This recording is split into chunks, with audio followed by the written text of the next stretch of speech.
Pernahkah kau bertanya, apakah satu hari bisa mengubah sejarah dunia? Bukan karena perang, bukan karena penaklukan, tapi karena keheningan.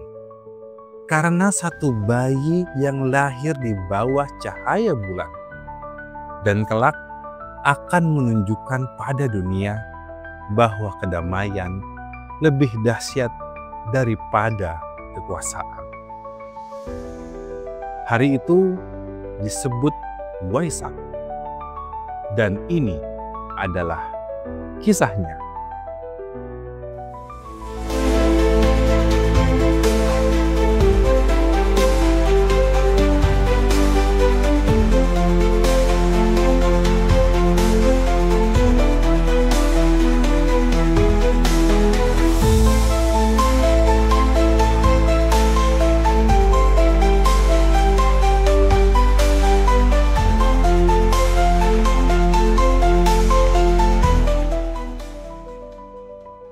Waisak bukan hanya perayaan kelahiran.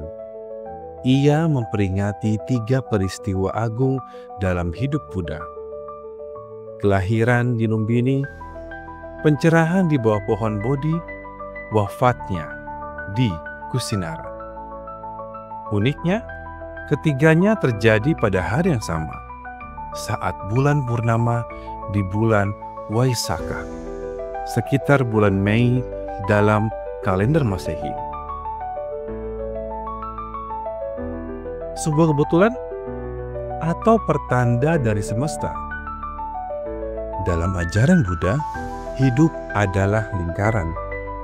Lahir, menderita, tercerahkan, dan akhirnya lepas dari penderitaan.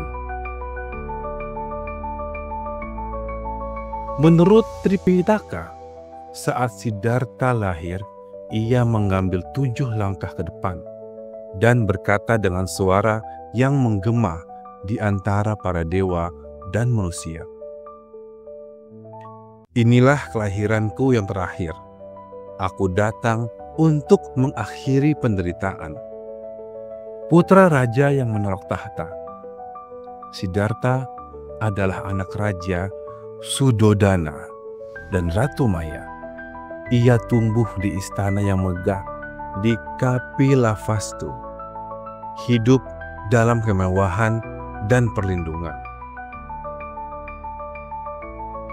Tak ada penderitaan, tidak ada sakit, tidak ada kematian yang dibiarkan terlihat olehnya. Tapi takdir punya rencana lain. Suatu hari, saat keluar dari istana, Siddhartha melihat 4 hal yang mengubah hidupnya. Seorang tua yang lemah, seorang sakit yang menderita, seorang mayat yang tak bernyawa, dan seorang pertapa yang hidup damai meski tak memiliki apa-apa. Ia bertanya dalam hatinya, mengapa manusia lahir hanya untuk menua, sakit, lalu mati? Pertanyaan itu menjadi api dalam dadanya. Ia sadar tidak ada dinding di istana yang cukup tinggi untuk menghalangi penderitaan manusia. Di usia 29, Siddhartha meninggalkan segalanya. Istri tercinta Yasodhara, anak semata wayangnya Rahula, tahta, harta, semua kemewahan. Ia memilih jalan sunyi. Selama 6 tahun ia menyiksa diri, hanya makan sebutir beras sehari, menahan napas panjang-panjang, menahan rasa sakit. Namun pencerahan tak datang juga. Hingga ia sadar bahwa menyiksa diri sama buruknya dengan memanjakan diri. Lalu lahirlah konsep jalan tengah. Ia tidak terlalu keras, tidak terlalu lunak. Di bawah pohon Bodhi, ia duduk bersumpah, "Aku tidak akan bangkit sebelum kutemukan kebenaran sejati." Saat fajar menyingsing, Siddhartha menjadi Buddha yang tercerahkan, yang memiliki hakikat sejati kehidupan. Ia menyadari semua hal di dunia ini tidak kekal atau aneka. Semua penderitaan lahir dari keinginan atau tahna, tapi ada jalan untuk mengakhirinya. Jalan berunsur 8. Buddha tidak menyimpan pencerahan itu untuk dirinya sendiri. Ia berjalan dari kota ke kota, desa ke desa, hutan ke hutan. Ia mengajar bukan dengan ancaman, tapi dengan kasih sayang. Dari kaum Brahmana hingga pengemis di jalan, dari para raja hingga pelacur yang dicemooh, semua menerima ajarannya. Khotbah pertamanya dikenal sebagai Dhammacakkappavattana Sutta, artinya memutar roda Dharma. Disinilah ia memperkenalkan jalan tengah, 4 kebenaran mulia dan 8 langkah menuju pencerahan.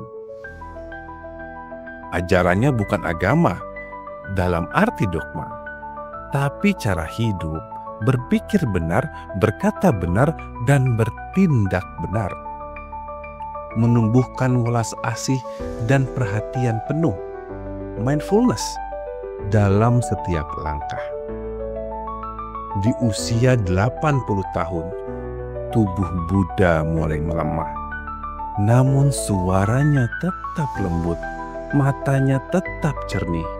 Ia tahu waktunya sudah dekat. Di sebuah hutan sela di Kusinara, ia berbaring di antara 2 pohon. Murid-muridnya berkumpul, menangis dalam diam.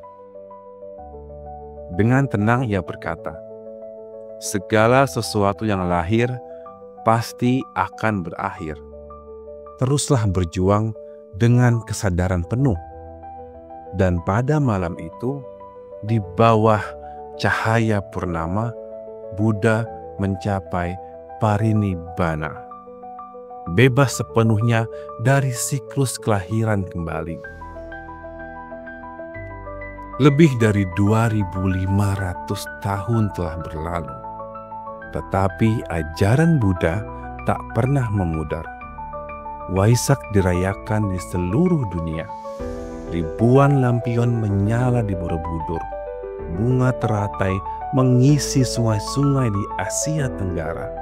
Meditasi massal dilakukan di Sri Lanka, Thailand, Nepal, dan pada tahun 99, Perserikatan Bangsa-Bangsa mengakui Waisak sebagai hari internasional.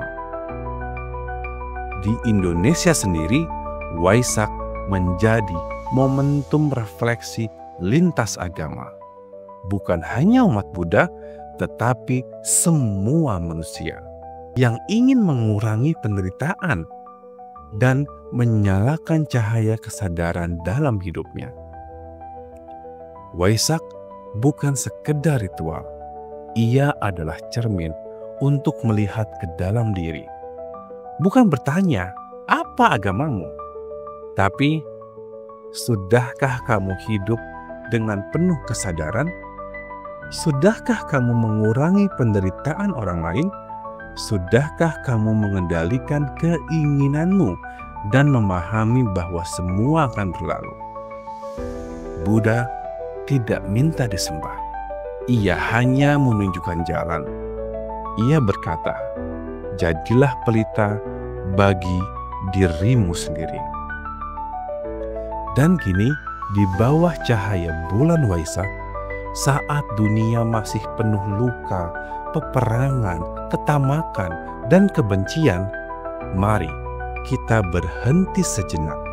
Bukan untuk melupakan dunia, tapi untuk mencintainya dengan cara yang lebih bijak, dengan kesadaran, dengan welas asih, dengan langkah yang ringan, tapi bermakna. Selamat Hari Waisak. Semoga semua makhluk hidup berbahagia. Sabesata Bhavantu Sukhi Tata.